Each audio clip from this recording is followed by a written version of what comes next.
Kementerian Ketenagakerjaan terus memperluas akses kesempatan pemagangan bagi angkatan kerja muda melalui program magang nasional. Menteri Ketenagakerjaan Yasir Lee menyampaikan bahwa hari ini telah mengeluarkan surat edaran menteri yang disampaikan melalui para kepala daerah agar semakin banyak perusahaan berpartisipasi dalam program magang nasional di Indonesia.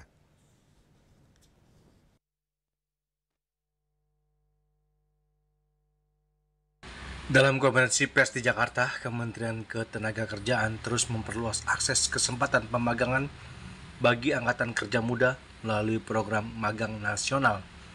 Menteri Ketenagakerjaan Yasir Lee menyampaikan di bulan Oktober 2025, tercatat sebanyak 1.147 perusahaan telah membuka lowongan magang melalui aplikasi Magang Hub. Yasir Lee menyampaikan bahwa hari ini telah mengeluarkan surat edaran menteri yang disampaikan melalui para kepala daerah agar semakin banyak perusahaan berpartisipasi dalam program magang nasional Indonesia. Magang dan sudah sebanyak 104.711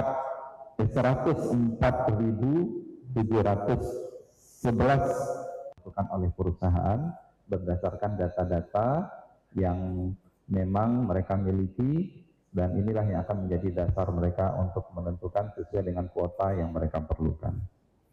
Hari ini, Menteri Ketenagakerjaan juga sudah mengeluarkan surat edaran kepada seluruh kepala daerah agar mendorong lebih banyak perusahaan berpartisipasi dalam program magang nasional ini.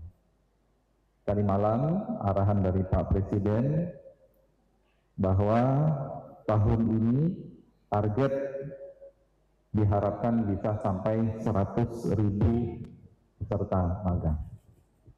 Batch pertama. Menaker menegaskan dalam pelaksanaan batch pertama program magang nasional, pemerintah telah menetapkan kuota bagi 20.000 peserta magang. Jumlah tersebut akan terus ditingkatkan seiring dibukanya batch kedua sebanyak 80.000 peserta hingga akhir tahun 2025. Dari Jakarta, Julius Wahter dan Ketut Sumadiasa melaporkan.